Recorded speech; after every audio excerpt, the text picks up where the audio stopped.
pour ceux que je n'ai pas vus, Alain Larigot, je suis de la coopérative Calsol.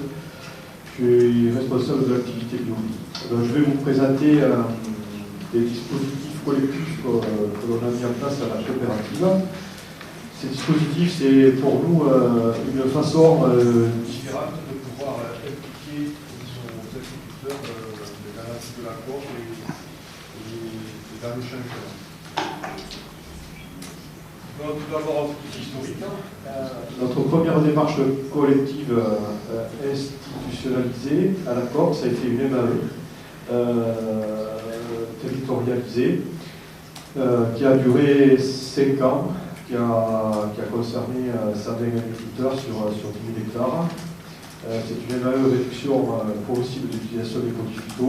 Le territoire était localisé sur une zone à enjeu haut, sur un captage prioritaire. Et là, on a travaillé la réduction au phyto avec des agriculteurs aidés au travers du MAE. Ça nous a permis de travailler autrement que de vendre des produits. Voilà, ça a surpris un peu l'environnement. Une coopérative partir à la réduction phyto. Ça nous a beaucoup enrichi. On a mis en place un système de suivi pour soutenir les agriculteurs dans ce changement. Une partie du coût du suivi était financée par la MAE. La MAE finit en 2012. Les 40% des agriculteurs ont souhaité continuer à être accompagnés sur ce principe de suivi. Donc on a débouché sur, on a pris le relais, en partie ça nous a aidé financièrement aussi, le relais a été pris par un CASDAR, mobilisation pour l'agroécologie, c'était un CASDAR qui préparait l'arrivée des J2E. Donc là on a continué à travailler la façon de pouvoir pérenniser un peu ce changement. On a vite vu que changer les pratiques, si au bout l'agriculteur ne trouve pas une plus-value sur les productions, et ce changement ne peut pas se pérenniser. Donc ce CASDAR a travaillé un peu toutes les pistes pour trouver la solution, cette solution de pouvoir donner une valeur au travail qui va être fait au travers des produits.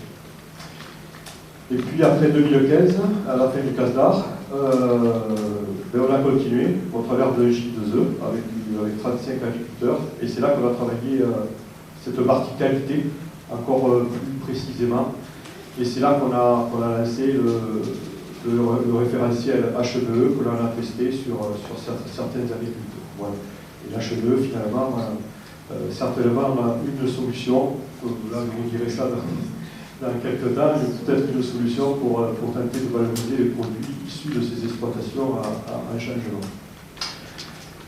Donc, en ayant démarré ce premier J2E, on s'est dit pourquoi ne pas tenter d'en provoquer d'autres. Donc en 2017, 3 nouveaux J2E se sont constitués, 2 en bio, et un constitué d'agriculteurs conventionnels et mixtes bio-conventionnels. Voilà. Je parlerai plus des 2 J2E bio, qui sont les plus dynamiques. Donc, ils sont sur 2 secteurs. Un secteur proche du Lot, là, sur la zone de Lozerte. C'est un J2E qui son titre, c'est production de cultures alimentaires biologiques en filière de qualité dans le Quercy. Et un deuxième J2E qui est sur Montfort, dans le Gers, au nord du Gers, mais son titre c'est développer des productions alimentaires de qualité, améliorer la fertilité des sols anomales. Alors ces J2E, comment ils se sont créés et pourquoi sur ces territoires? Bon, sur la zone de Lozerte, c'est facile, c'est un administrateur de la coopérative qui a été un peu leader, donc qui a réuni autour de lui des agriculteurs et constitué ce groupe. Et pour la partie Montfort, c'est la commune sur laquelle il y a le silo bio de la coopérative, avec quelques agriculteurs pionniers qui se sont constitués également un groupe.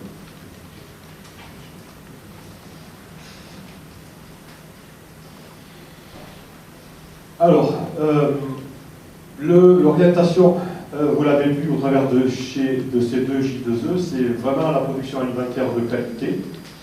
Alors, ça a été choisi tout d'abord pour sécuriser le revenu des exploitations, au travers de cultures que la coopérative contractualise avec le minimum garanti lorsqu'elle peut le faire. C'est aussi au travers de plusieurs productions diversifiées et sécuriser en quelque sorte le revenu par ces productions différentes. Et puis l'introduction des légumineuses dans la rotation, bien sûr en bio, est très utile sur l'équilibre azoté de l'exploitation. Pour la partie sociale, ça a été, je passe, ça a été presque le plus important, c'est des agriculteurs qui se sont retrouvés, qui ont pu échanger sur des problématiques, qui ont réappris à travailler ensemble. Et là, la coopérative a tenté d'être le plus en retrait possible. Voilà, ne pas intervenir le moins possible. C'est la raison pour laquelle on a sollicité Cathy ici présente, qui est une doctorante, pour animer de façon neutre ce groupe d'agriculteurs. Et nous, on y a été un peu appuyé, et surtout en appui et à l'écoute des agriculteurs qui demandaient des expérimentations, des appuis, et là, bien sûr, la coopérative était là pour les soutenir. Voilà. Ensuite, au niveau environnemental, bien sûr, le fait de rentrer de nouvelles cultures, on rallonge les rotations, on diversifie les productions, et puis, comme je vous disais, l'introduction des légumes secs, notamment, permet quand même de mieux rééquilibrer les rotations et d'obtenir une meilleure qualité, notamment sur des productions comme les blés meuniers. Donc voilà les différentes actions. Là, je vais pas toutes vous les citer parce que ça a été quand même très riche depuis les 3 dernières années. Les agriculteurs ont visité des exploitations du groupe ou même en dehors du groupe. Les deux J2E se sont aussi rencontrés sur vous avez vu des territoires qui sont totalement différents. La zone Quercy et le nord du Gers, voilà, des sols et des structures d'exploitation totalement différentes. C'est aussi très intéressant pour les échanges. Dans les principales thématiques que vous avez vues, c'est quand même le thème des deux J2E, c'est travailler des productions à destination alimentation humaine, notamment les légumes secs. Donc là, vous voyez des pois chiches, du bimbo, des associations de culture et du matériel spécifique pour des productions type haricots maïs.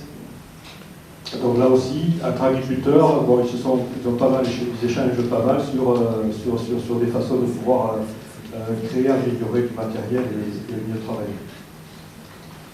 Ensuite, ces deux J2E se sont ouverts, et ça c'est aussi hyper intéressant. J2E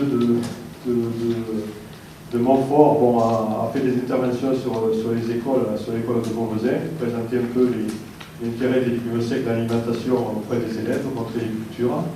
Ensuite, recevoir des étudiants, voilà, s'ouvrir au grand public. Et puis que je vous disais, voilà, les deux J2E ont échangé. Et puis, l'an dernier, c'est pour la première fois, chaque groupe a présenté, lors de notre réunion annuelle bio, c'est-à-dire à tous les agriculteurs bio de la COP, ont présenté leurs travaux, leurs expérimentations. Et ça a été aussi très intéressant. Il y avait dans la salle la société, je ne sais pas si vous connaissez Équicable, qui vraiment se retrouvait dans cet esprit. Voilà, alors pour nous, bien sûr, cette approche, c'est d'identifier sur un territoire tout naturellement des leaders. Parce que, bon, il faut forcément, pour constituer des groupes de cette façon, avoir des leaders qui s'identifient. Et pour nous, bien sûr, on espère avoir peut-être un vivier pour trouver nos futurs administrateurs. Au niveau commercial, comme je vous disais, ces approches collectives, c'est aussi très intéressant et c'est pour nous aussi une façon de marketer un peu les produits au travers de ces démarches, c'est aussi très intéressant. Et puis aussi, c'est une façon aussi de montrer aux autres agriculteurs ce qu'on peut faire, comment on peut changer des pratiques. Et ça porte beaucoup plus quand ce sont des agriculteurs eux-mêmes qui le présentent à d'autres agriculteurs. Voilà, et pour nous, la coopérative, c'est aussi une façon de faire travailler, entre guillemets, parce que la COP ne peut pas être partout, de mettre à contribution les agriculteurs sur la recherche, la R&D. La coopérative ne peut pas tout faire. Et là, on a trouvé des agriculteurs très motivés pour tester des nouvelles productions, pour trouver des itinéraires techniques, chose que la coopérative faisait toute seule jusqu'à présent. Voilà.